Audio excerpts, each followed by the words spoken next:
plans to meet New York City mayoral nominee Zohran Mamdani next week to discuss his vision. Mamdani, who ran on lowering living costs, has been congratulated but not endorsed by Jeffries and Senator Schumer. Get BIN News now on demand 24/7 on the iHeartRadio app. It's now time for Let's Elevate, the Arnie and Kerry Show with Arnie Filko and Kerry Grant. Good evening.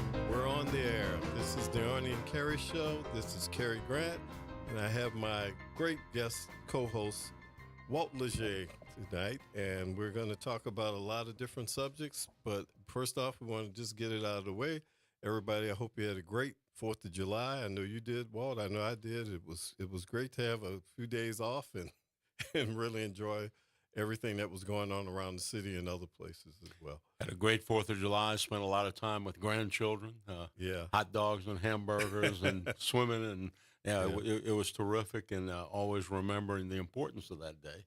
Yes. We kept I explained to my grandchildren this was Happy Birthday of America. Yeah, and this is rounding up a really important year, 250th Yes, sir. year, which is amazing. I remember the bicentennial, so I must be getting old. Well, that's funny you say that. I remember it too, and that was such a big deal back then. Huh? Yeah, it really was. I mean, it was a big national celebration, and I hope that some of that can happen again this time, and people can kind of feel better about America. I know a lot of people are very, very worried about things, and they should be, but the underneath is still there.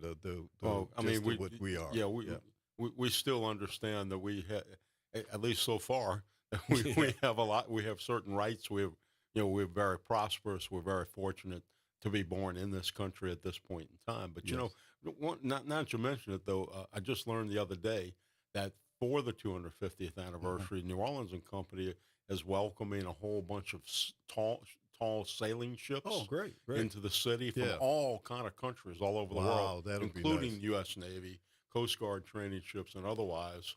And they're going to do a big deal at the river, and we're trying to help them, work with them at the port of New Orleans. That's good to hear, and I hope that New Orleans does some special things because, as everybody knows, New Orleans is older than America. That's right. But we always had a great presence in these type of events. So, I mean, I'm sure people will be down here. Mark Romig was telling me we'll be one of the few cities in the country that they're going to visit for the 250th anniversary because of our history. And I remember our maritime when connection. they've been here before, like you said, with different events and everything, and I've gone to visit with my kids. And I mean, tall ship, it's just something about being on an old sailing, not old, but I mean, just a sailing vessel like that that's huge and with all the sailors and everything. It's almost like being in a movie when you go on the deck of one of those. And then you can kind of imagine what it was like being back in the day. Yeah. And particularly at New Orleans when we used to have so many of them come this way. Yeah. And one thing I'll say to people is, as I remember and I remember this from visiting England and seeing old castles and everything,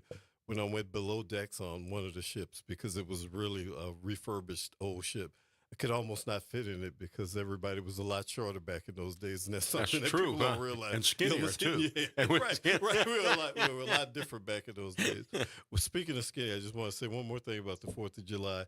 Had a great time on the 4th of July, but the best part of the 4th of July was I went to found out that Bud's Broiler was cooking up hot dogs and hamburgers on that day. Went there and got a couple of hot dogs, and I'm telling you, well, that was a great thing for the 4th of July. That place is special. Well, I wish you'd have called me because my wife loves the hot dogs at Bud's Broiler. And that's an old place, from great food. An old timer like me, we used to go there after dates. Well, not that location, but Bud's Broiler over by City Park Avenue in Delgado. They're the best. I hope they send me a couple of free burgers because I feel. But I just want to mention too that Arnie is not on the show this week. He'll be back in the next few days. He's over in Ukraine right now, and we're hoping that he may be able to communicate with us tomorrow. There's a huge time difference, and hopefully he'll be able to be part of the show there. That would be a very interesting call if he can make it to tell us what's going on the ground. And it's always interesting to me, Walt, to see how things are from the perspective of the other side. We hear all this news about, sending arms and different things like that. We see it from a different angle. He's looking at it from the angle on the recipient being on side. the ground and seeing what people are feeling and that type of thing. And if he can do that, that would be a great insight into how people feel today. Well, and what a great effort by Arnie to be Yes. there helping, Yeah. and helping with the event with the civilian, particularly children. I know he's working with Yes. and that type of thing. And that's Arnie. That's Yeah, him. That's him. I'm That's very why he's a honored to be great guy. filling in and humbled to be filling in for Arnie. Yeah. It's just temporary, folks. You'll get the real thing back soon. This is definitely one of his big causes. And like you Yes. said, it would be good to hear him say about some of the progress they're making as well as a lot of the issues that they're having. So I'm looking forward anxious to to hear that. about. You and I were talking earlier about Yeah. suddenly there's an order to cut back sending weapons Yes. to Ukraine, Yeah. and then suddenly Now the we're president sending said, them. "Nuh-uh." Right. No, I Right. never said that, and so Right. we got it going again. So Yeah. it's just Yeah. such a uncertain time we live in. I think it's very clear. I mean, this is very weird, this administration on everything, but with this issue, we helping out the Ukraine is helping out NATO, helping out everybody, because they're actually having a huge impact on the Russians.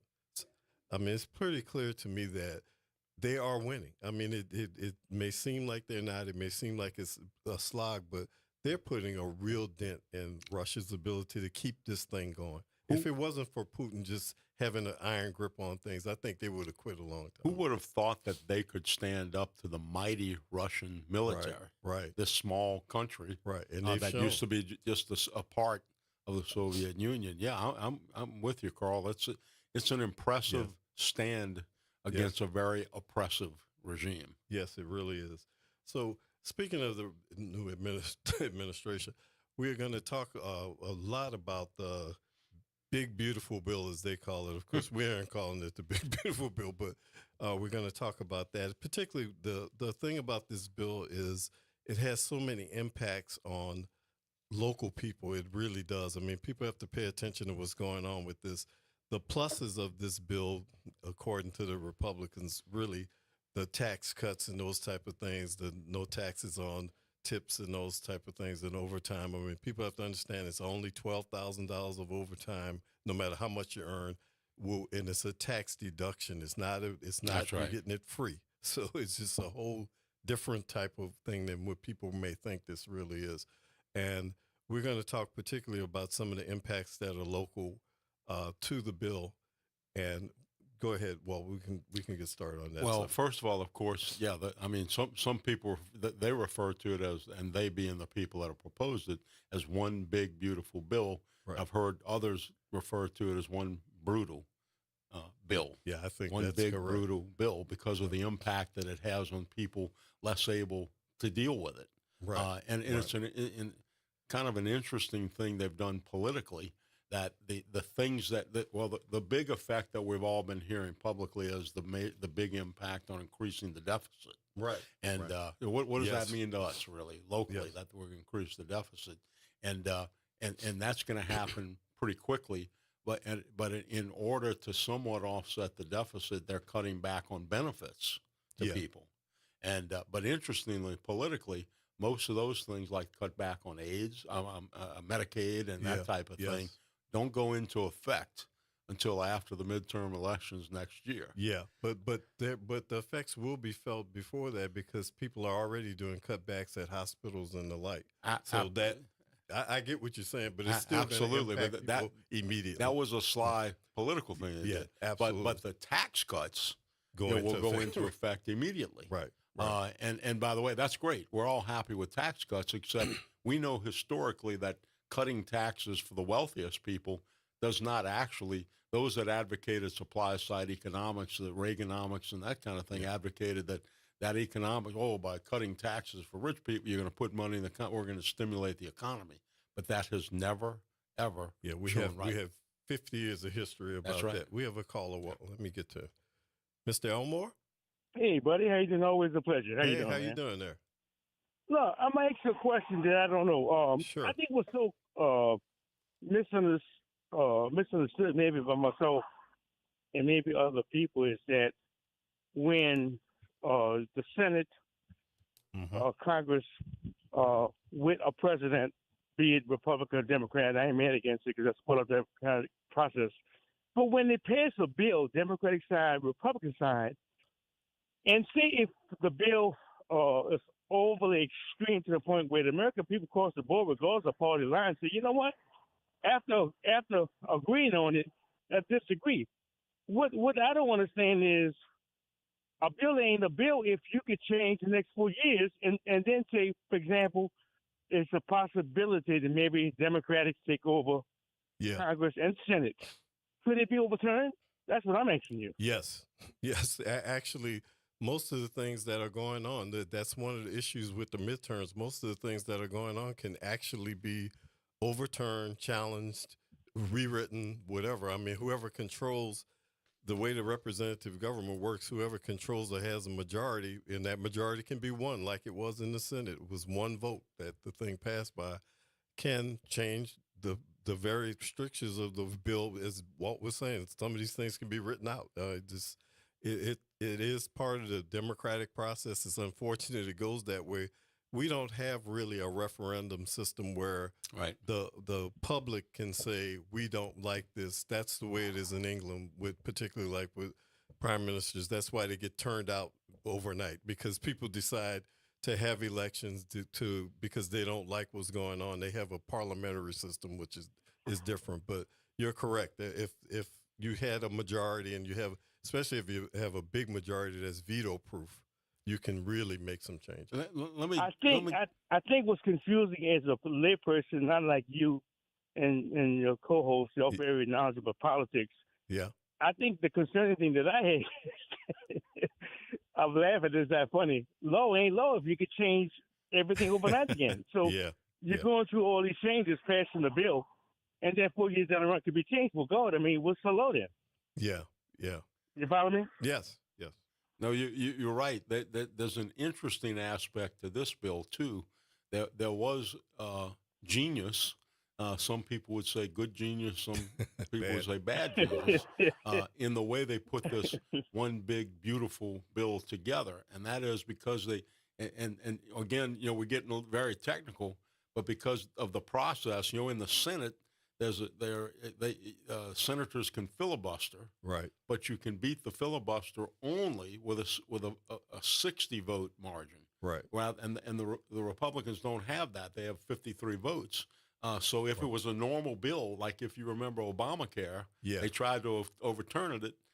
It wasn't it wasn't a budget reconciliation thing. It was a regular bill. They were not able to get that 60 votes. So what they did pretty brilliantly here was they packed everything they wanted into one bill and then made it budget reconciliation. That's why which they is called some it mumbo the big, jumbo beautiful bill, so that it wouldn't have those abilities to be knocked off. And so when after the midterm elections, if you want to go back and reverse the stand on Medicaid, you do it separately. You may not be able to do it in terms of budget reconciliation. So I mean, there's a lot of, you're right. It's very complicated, sir. Yes. And I can't tell you that I understand the maneuver.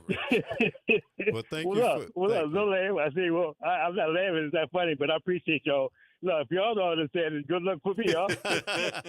Thank you. It's all right, brother. Nice talk. It's a civics lesson. Yeah, it's a civics lesson for all of us. Thank you, Mr. Elmore. Yeah, it definitely is. Well, like you said, I mean, and just that structure is very interesting because it's not usually done like that. And just the way that it was, we have to fix this in a way where we can slip this through and make it this big, huge pill to swallow about things that might have been 5 or 6 different bills, which is really the economist Stephen Ratner was on TV the other day analyzing the bill. Yeah. And what he demonstrated was all of the good things, or you can call them good things if you're on the end of the good thing, and that is then everybody likes their taxes being cut. Yeah. Those all go into effect right away. Right. The bad things, like cutting Medicaid, don't go into effect right away. Right. So we're going to have immediate impacts on increasing the budget deficit, increasing the debt. Yeah. And the things that are being done to offset that aren't even going to go into effect in the near future. Right. No, you're right. And like I said, because those things are coming down the pike, are these funding cuts that are part of this as well, that may not be Medicaid being changed, but maybe funding cuts to the programs around Medicaid, Medicare. That's right. They, hospital funding, research funding is being cut immediately. So those things will cause hospitals, and they said it, 1 in 4 rural hospitals will be shut down. One of the big impacts on us and our listeners, particularly in our community, will be the cutbacks in Medicaid. Yeah. And Medicaid, of course, is government assistance for people to get government assistance who don't have sufficient wages or aren't unable to get insurance. And Obamacare made big strides in helping insure so many people that could not be insured before. Yeah. So and something I heard somebody emphasize the other day that we need to keep reminding ourselves of: Medicaid is not us getting cash.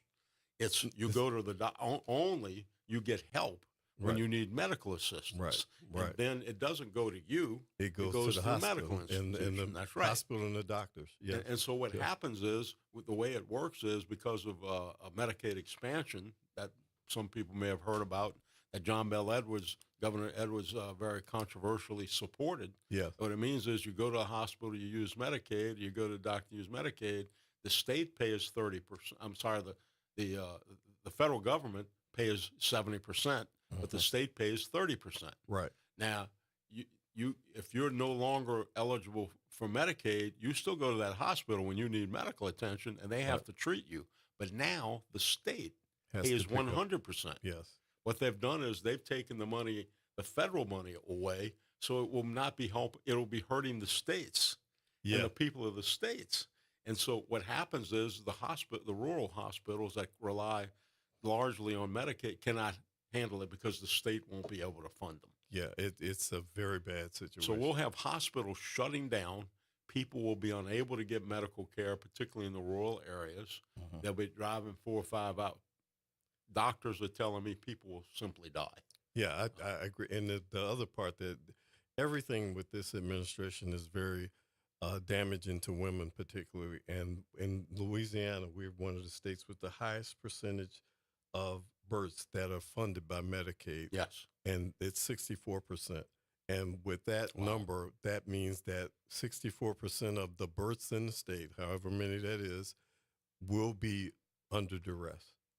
Depending on, there may not be a place to go. They may not be funding to have it, whatever. I mean, that with the infant mortality rate and the mortality rate of women having children in Louisiana being so high, this is a real problem. Kerry, that's a stunning fact that you're talking about now.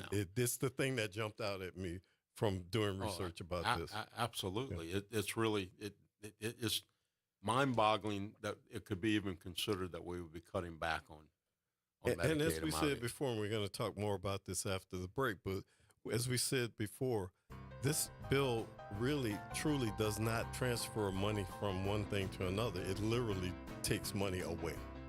And we'll get back to this right after the break. We'll be right back.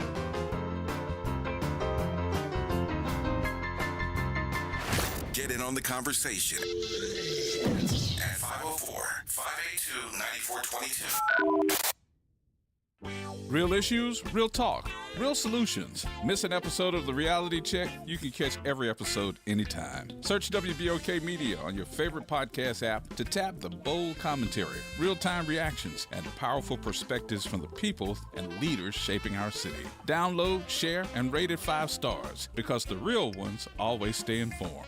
Missed a show? Want to hear that guest everyone's talking about? WBOK is now streaming on all your favorite podcast apps. Just search WBOK Media, hit download, share with a friend, and don't forget to rate your favorite shows 5 stars. Because when our voices are heard, our impact grows. On the next edition of The Way Forward, we'll have a conversation about preparing for marriage and what healthy marriages mean for the community. I'll be joined by premarital counselors Lawrence and Erica Houston. Plus, we'll share what's good, the Go Forward message, and tell you what you need to know about good stuff happening in the community. Join me Saturday at 3 p.m. It's The Way Forward with Eddie Francis here on 1230 a.m. or streaming live at WBOK1230.com and the Play Ode app on WBOK. What New Orleans is talking about. That's right. It's party time each and every Sunday night at 7 p.m. on WBOK. It's the Throwback Throwdown with DJ Wick as he brings you the best in old school from the 70s, 80s, 90s, and the early 2Ks. Plus, the party goes to another level at 9 p.m. with the Throwback Throwdown Party Mix to round out the night. It's the Throwback Throwdown Sunday nights at 7 p.m. on WBOK and on the World Wide Web at WBOK1230.com. Hey WBOK family, Ron Richardson here, host of Conversations with Ron Richardson. Join me this Saturday, July 12th from 9 a.m. until 10 a.m. as I welcome author, entrepreneur, and breast cancer survivor Andrea Williams right here on WBOK 1230 AM, streaming worldwide on WBOK1230.com. Please tune in, and thanks for your continued love and support. WBOK, online at WBOK1230.com. The Arnie and Carrie Show with Arnie Philco and Carrie Grant. And we are back. We are back. This is the Arnie and Carrie Show, and great co-host, guest host, Walt Leger, and we're talking about the big brutal bill, we're calling it tonight. And we're talking about some of the impacts, particularly in this state, because what it does, particularly to us, is our healthcare system in the state was supported by a lot of federal funding on a lot of different fronts, research, right, all kinds of doctors and different things like that, and different programs that people were benefiting from.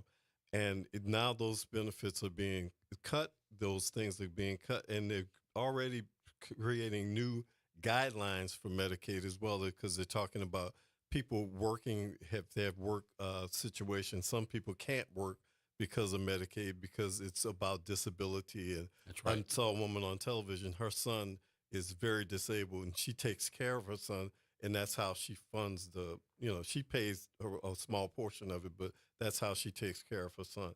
So she literally does not understand how she can go to work full-time, take care of her son, and the benefits are cut anyway. So can't do both. How do you do both or either? Yeah. So it's really bad.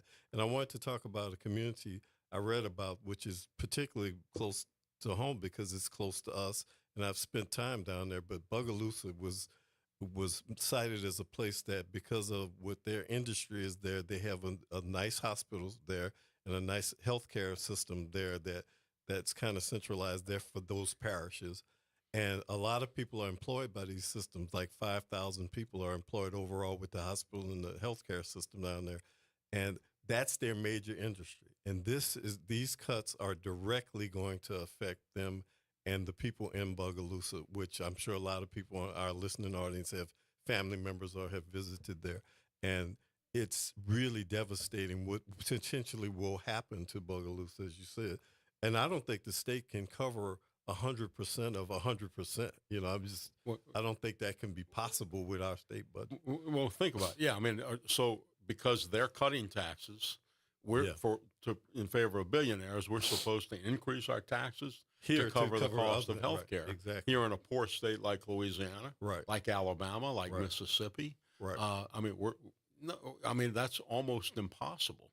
And some of those very gains that we're making, some of these strides we're making, like what you're trying to do with the port issue, what we're trying to do with Meta and some of those other things, those things are helping to increase our tax base and that type of thing. This will suck that away. Whatever gains are being made will probably get sucked away by, and some of these companies may decide not to come here because it creates a quality of life issue. The other thing about this big brutal bill is, and one that gets talked about a lot, is the tremendous tax cuts for particularly billionaires. Yes. And what amounts to what many are calling the most incredible transfer of wealth. I agree. But this time it's a reverse Robin Hood. Yes. It's not taking from the rich and giving to the poor. It's taking from the poor and giving to the rich, taking from the middle class and giving to the richest, not just the affluent. Yes. The top half of 1% literally are going to make out like bandits, literally. The top 1% is considered, in terms of income, is considered like people that make $3.3 million a year. Mm-hmm. On the average, those people are going to get $106,000 tax decrease. Yeah, they're going to have They're going to have a decrease in taxes, which is greater than what people earn, than 80% of the people in the country earn. Yeah. Right. But what is the impact of $100,000 on somebody that makes $3.3 million a year?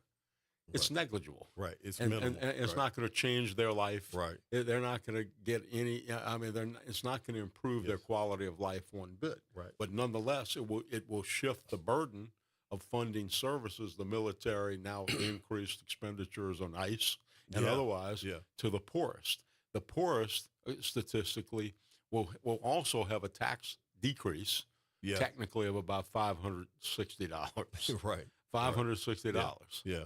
Now that's nice, except when you take away benefits like SNAP, you take You away will have to pay for these Medicaid things and now. everything Yes. else. They end up losing $1,600. Yeah. You will end up needing to pay for those things. And how do you pay for those things? Out of the little money you have already. Yeah. That's So exactly what we're I'm saying. shifting the operating expense of the country onto the backs of the poor. Yes. And taking it away from I mean, not that the billionaires are carrying that big a burden to begin with, and look, nobody wants to be overtaxed, but if anybody can afford it, oh God, yeah. it's the billionaires. Well, now we're not even talking about millionaires. No, yet. just give you an example of what you're saying. I mean, the highest tax bracket in America when Ronald Reagan was president was 70%. That's right. And then it became 28% somewhere along the way, and 28% was a lot, but still, the people were paying it. It wasn't like it was killing anybody. Last year, in the last couple of years, Jeff Bezos, the second richest man in the world, $237 billion worth of wealth, paid 1.1% tax. You and I, Walt, have not paid 1% tax in our entire lifetime on anything.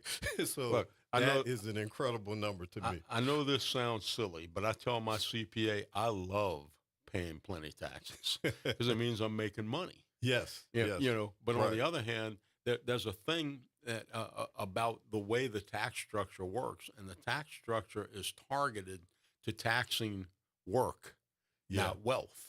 Right. So the average billionaire doesn't really work. Yes. He doesn't make his money by By doing spending his something. day Right. in the Yeah. office or by Yeah. carrying things or building things. He makes his most of his money simply by investments. Right. By that, that Yeah, $212 billion. Yeah. He's making hundreds of millions of dollars on those investments. Yeah. So he doesn't have to pay himself a salary.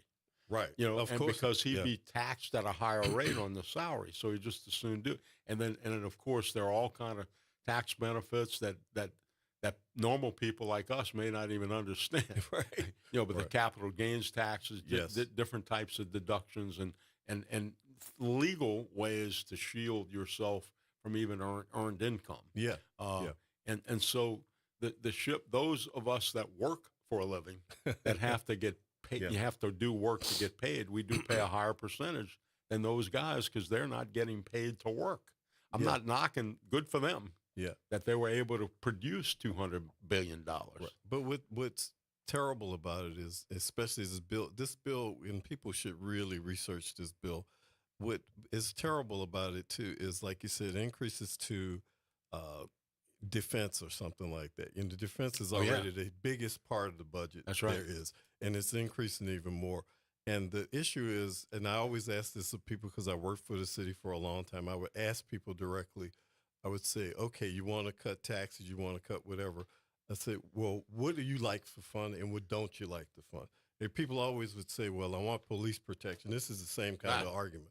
So I want a strong defense. I think we all want a strong defense, but you don't get a strong defense by having an unfair taxing system that puts the burden on the people who can't pay it. That's right. Puts more grief on the people who can't pay it. And I think what you and I are trying to make people understand is this particular set of changes, because there have been changes over thousands of years in the world, but these particular changes in America really put a real burden on the poor and on the people who are middle class and a lower middle class. This is really bad for people. No, it absolutely does. And it places that burden, and I wonder how necessarily it has to place that burden. Right.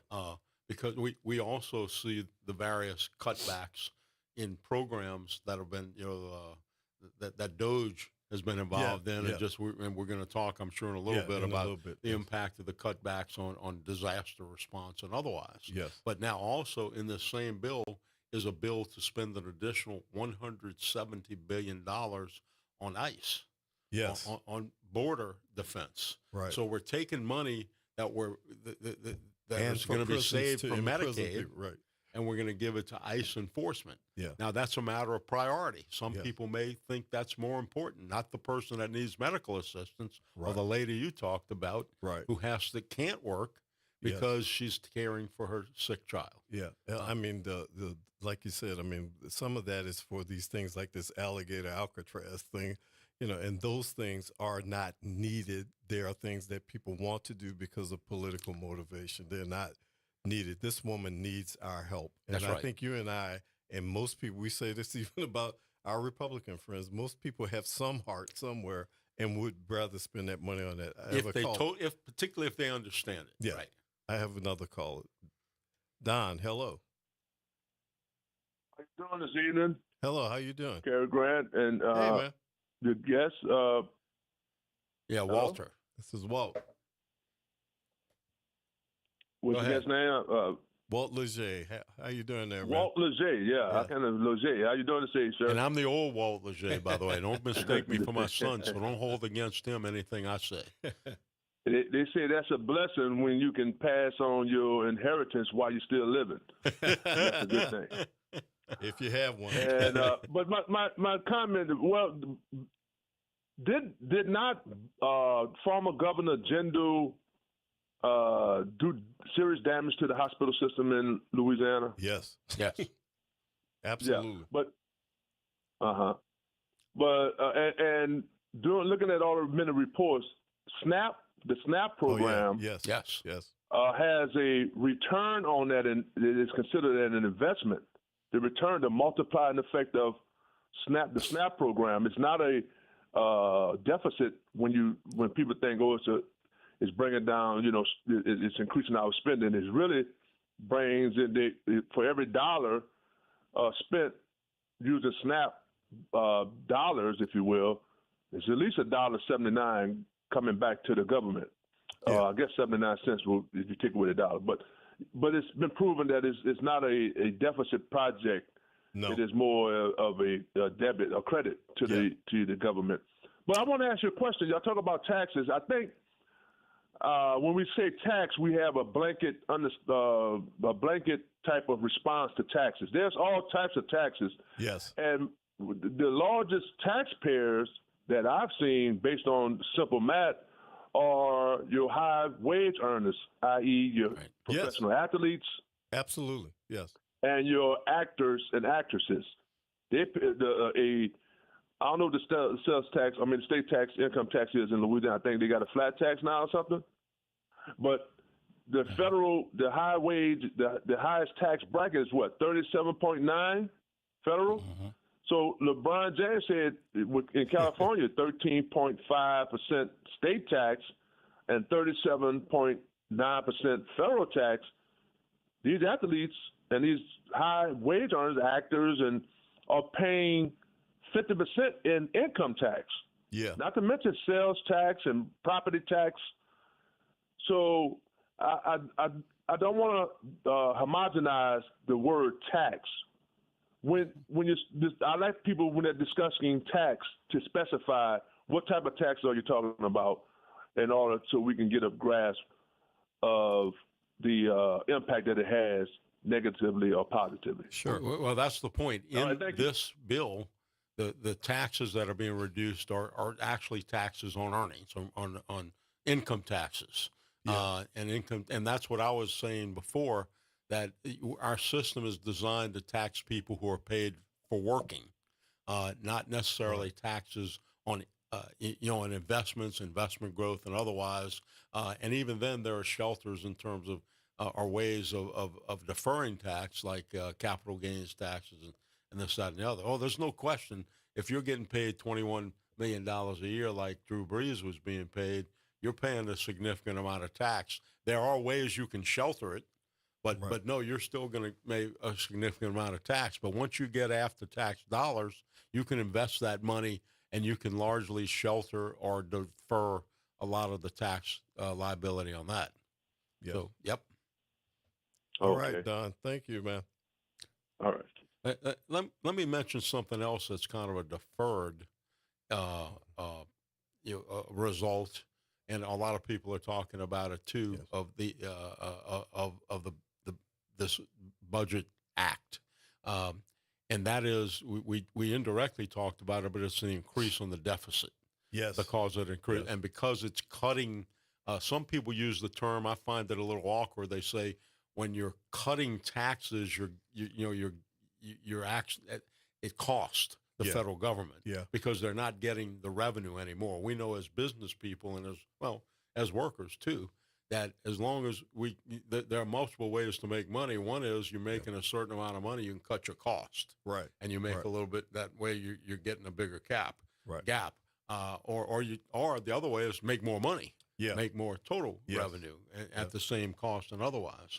But nonetheless, I found it interesting when you look at the production of deficits. I went back to looked at the deficits produced since Richard Nixon. Yeah. The budget deficit produced by nearly doubled in the 8 years that Nixon and Ford were presidents. Under Jimmy Carter, the deficit worsened from $54 billion in 77 to $79 billion. So it increased by about $20 billion. Remember that number, Bill. Then Ronald Reagan became president in 81 through 89. He nearly doubled the deficit from $79 billion to $153 billion. And then George H.W. Bush became president. The deficit increased by 67%. And then Bill Clinton became president, and to prove that you don't have to keep increasing the deficit, he actually created a budget surplus and reduced the budget by over 150%. So there was a surplus of $128 billion. And then he was succeeded by another Bush who saw historic growth in deficit. The deficit rose 1,204% under George Bush, and of course we had a big recession.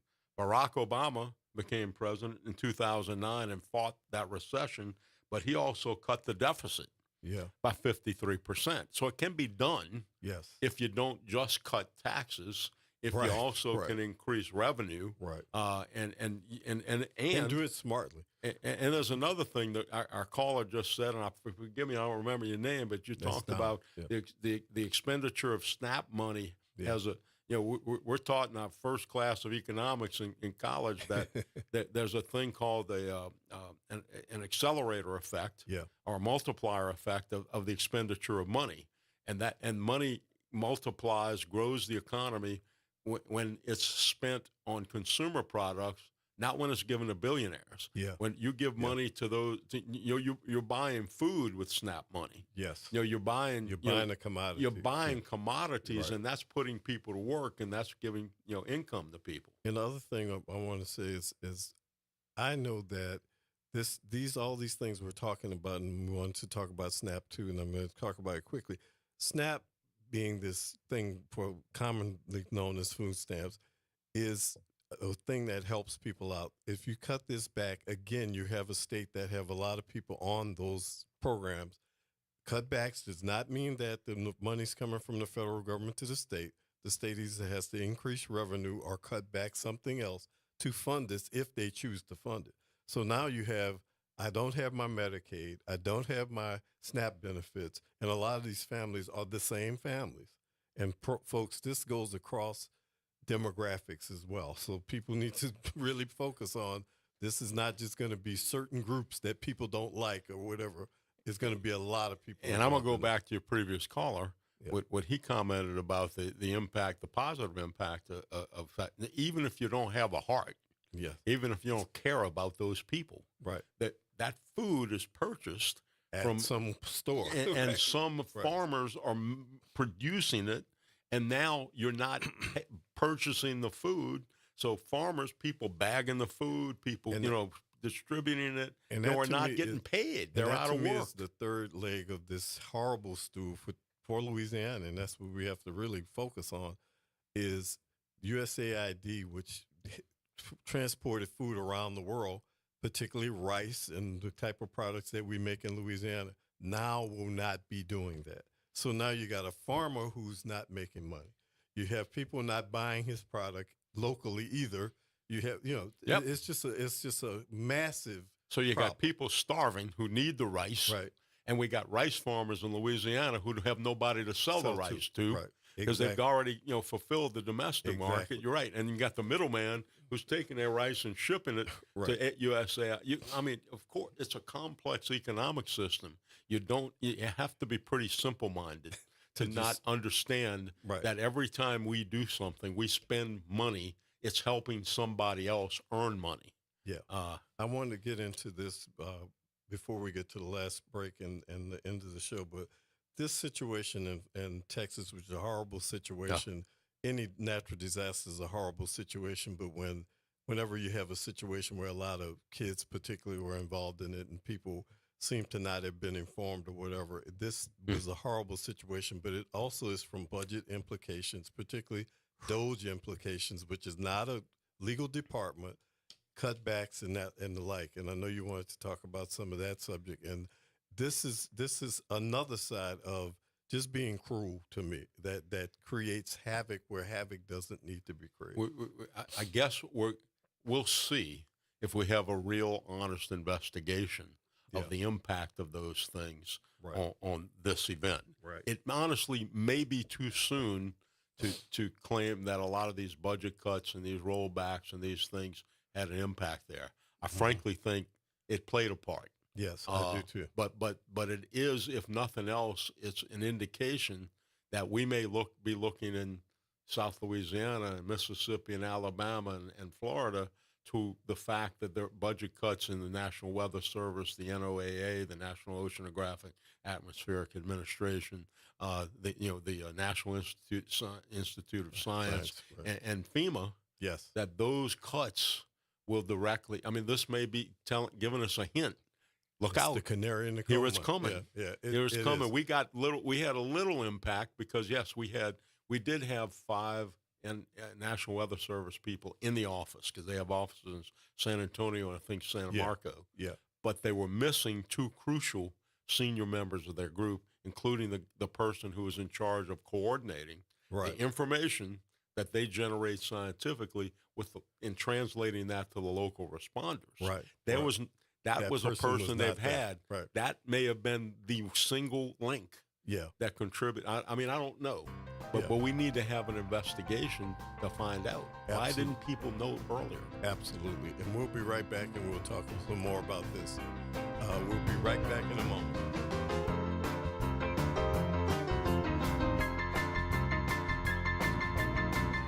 WBOK, online at WBOK1230.com. On Auto Trends with JeffCars.com, here's a snippet of some of what we cover. GPS pioneer Gladys West. We worked long hours computing trajectory orbits and satellite orbits, trying to get the data and everything correct enough. Auto analyst Mark Bland. 14 new vehicle deals that happen in this country out of every 100 that women don't have a fingerprint on. To tune in, check out Auto Trends with JeffCars.com, Saturdays at 4 p.m. on WBOK, what New Orleans is talking about. Attention, WBOK listeners. Are you a fan of the station and want to show your support and style? Well, we've got some exciting news for you. Introducing the official WBOK merchandise, the perfect way to wear your love for the station. Whether you're a longtime listener or a new fan, we've got something for everyone. Head to WBOK1230.com now and grab your WBOK gear before it's gone. When you buy WBOK merch, you're not just getting quality items, you're supporting the station you love. Trying to grow your business or increase traffic to your location? We can help. WBOK 1230 AM has a number of solutions that will meet your individual needs. Give one of our consultants a call today at 504-582-9420 or email us at info@WBOK1230.com. And remember, an investment with WBOK is an investment in our community. Call today. New Orleans, are you ready for a voice that says what you're thinking? Who that, you might ask? Arrington Gavin. That's right, I'm your guy, host of the Arrington Gavin Show, giving you so much filled with bold opinions, real conversations, and zero sugarcoating. We're going to be diving into the issues that matter: politics, pop culture, and all the above, unfiltered and unafraid. Catch the Arrington Gavin Show weeknights from 7 p.m. to 8 p.m., Monday through Fridays, right here on WBOK, what New Orleans is talking about. If someone asks, Yeah! let them know you listen to WBOK. The Arnie and Carrie Show with Arnie Philco and Carrie Grant. We are back. This is the Arnie and Carrie Show. Got to get in sync. I'm out of practice, man. We are back, and we're talking about particularly these cuts to emergency management and the like in light of what's going on in Texas. And like I said, it's a horrible event, but there's horrible events that happen all over the country all the time. And, you know, we're subject to climate change and weather issues and everything. Everybody can tell that. We know that. We see that when we live it here in South Louisiana. I think we were the first group to really experience that on a grand scale because of the Katrina situation, which the 20th anniversary is coming around. But Walt, you and I are very, very uncomfortable with the idea of other states, particularly Texas. How are these individuals going to deal with, my home was washed away and there's no FEMA? You know, I mean, how does that work? Like, the state's just going to walk in and say, we have $1 billion to hand to the middle part of Texas and y'all will be fine. If they say they need early warning systems, all kinds of stuff. Who's going to bill all that? Who's going to pay for them? Yeah, Right. who's going to? Yeah. Oh no, you're right. That's what you and I have been talking about. So you can cut the budget, and you're in Washington. You say, oh, Yeah, we just saved ourselves some money that we don't Right. have to spend. Right. Well, but the service still needs to be delivered. And in my view, having been through it, you know, pretty extensively, like many of us here after Katrina, we know that there are some things that we just need the federal government to help at. Yes. Because we local communities, and I'm sure Kerrville, Texas, can't afford to immediately rebuild on their own. And is Texas, the state, going to be able to? Maybe that's a very wealthy state. Are they going to, do what they need to do to spend? Well, because they haven't already. That right, they haven't, and they I heard that they poo-pooed during the early warning system earlier. Yes. I mean, before all this happened, They decided not to spend the money. To spend the money. So the issue there is maybe you want to, maybe whatever, but the scope of it is so large that the idea wasn't, as Donald Trump said, we're going to eliminate FEMA. And he never said we're pushing the money down to the states. Now, if you gave Louisiana $10 billion, then we'd be fine with that. What he said was he's going to push down to the states the responsibility to what FEMA does, but we're not giving them money. Which, as you and I know from the days of post-Katrina, the responsibility was ours. It was ours. So we did all the work. I mean, you particularly, we did all the work. Well, thank you. We did. But, we all, but that was an inevitability. I mean, that's not an issue for any state. Or any and that was local okay, government. but to do the work, we needed the resources. That's where which that's we, where it on a went. local and Yes. particularly poor states, we didn't have. Yeah. And fortunately, we eventually got the financial resources, but it Right. took fighting. Yes. With the federal government and other Right. states, and it took time. Yeah. I can remember the Speaker of the House of Representatives, Yes. Danny Danny Hastert, Hastert, said, yes. I don't think we should rebuild New Orleans. Exactly. What? And he was the Speaker of the House. And he was the did Speaker have of the a lot House of power with that. Representatives. Yes. Fortunately, he wasn't for long, Right. Because things changed. Yeah. But and I can I remember another thing. I testified before about 5 or 7 congressional committees, and some senator from I remember his face sometime if I ever see him and he came into the conference room, and we were arguing about some additional funding that we needed to help supplement not just flood insurance to rebuild, but wind damage where people had inadequate insurance. Right. And he said, we didn't send you any money to handle wind damage. We only sent you because the levees broke. Mm-hmm. And I said, really?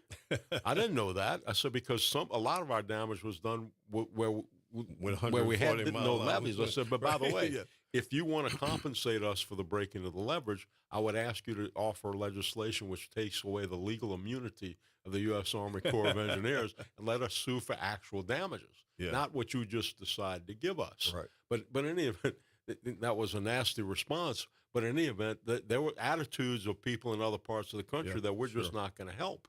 Sure. When after Hurricane Sandy, when the damage hit New Jersey and New York, there were congressmen from down here that voted against aid to them. in New York, and I kept thinking, wow, this is going to happen to us again. We need those dozens and dozens of votes in New Jersey and New York. But you're right. Yeah. You can't just say you got to do the job. Right. We have to. That's when we have to thank the taxpayers of the country for helping us to do the job. Too, and the thing about it is, America's strength has always been the ability to help each other out on whatever issues are going on, the fires in California, whatever. And the idea of not doing that is just bad citizenship. I mean, we have a situation where we have a situation now where we're going to watch closely here. We're going to watch closely what happens in Central Texas, because what's about to happen is how are they going to be in the recovery mode of that? Or are these little small towns going to just cease to exist? Because and that could be an answer to this. One thing we know, because we know it from experience, is that the response to Katrina that we did, the $20 billion that we spent, $10 billion we spent on rebuilding homes, was the largest response in rebuilding in the history of the United States. Mistakes were made on the way, but those mistakes, you regroup, you debrief, and you learn from them. So our lessons have passed on to them, and experienced people responding to rescue, recovery, and rebuilding. Right. That have been through it. To a large degree, maybe started their work here, are going to be aiding and helping the people in Texas. It's not just going to be the locals. There'll be people that experience. As we know from what happened to us, we had to invent the wheel. I mean, they don't have to reinvent the wheel with a lot of things. Just a classic example is the Cajun Navy going over there to do recovery, because these guys know what they're doing because they learned the hard way. Exactly. And they've been through several events. So, they'll do everything they can. They have the equipment there over there now. They're doing exactly what we expect to do as neighbors. I mean, that's what we should be all about. And that's what we do as Americans. Yes. That's one of the things that makes us proud to be Americans. Yeah. It's not whether we have documents or not. It's whether, we have a pride in helping other people. Yeah. And it makes you wonder about, like I said, a small community like that, will they be able to recover at all? Because if they don't have the resources to recover, nothing will happen. And small places can tend to disappear if that. Well, you kind of wonder. There were a couple of things that helped us recover fundamentally. I mean, a lot of things did, but we had most of our people had flood insurance. Yeah. But not everybody. Obviously, and the federal government was able to step in and help those that did not. Yes. And those that had flood insurance, many had inadequate flood insurance, and the federal government was able to come in and help. We're going to get back to this discussion tomorrow, because this is a very extensive, large issue. This is. And we'll be back tomorrow night. Walt and I will be back, and we'll talk some more about this and a few other things. And tomorrow begins qualifying for these political races, so we'll have a little bit of chatter about whoever walks in. I'm sure somebody will be there at 7 o'clock in the morning to sign and give their $750 check. It won't be me, Walt, but somebody will be. Somebody will be there 5 minutes before it closes. Right, exactly. And by the way, it won't be me either. And I hope it's not my son. Yeah, well, there you go. Yeah, well, we'll be back tomorrow night, and we'll see you guys then. Good night.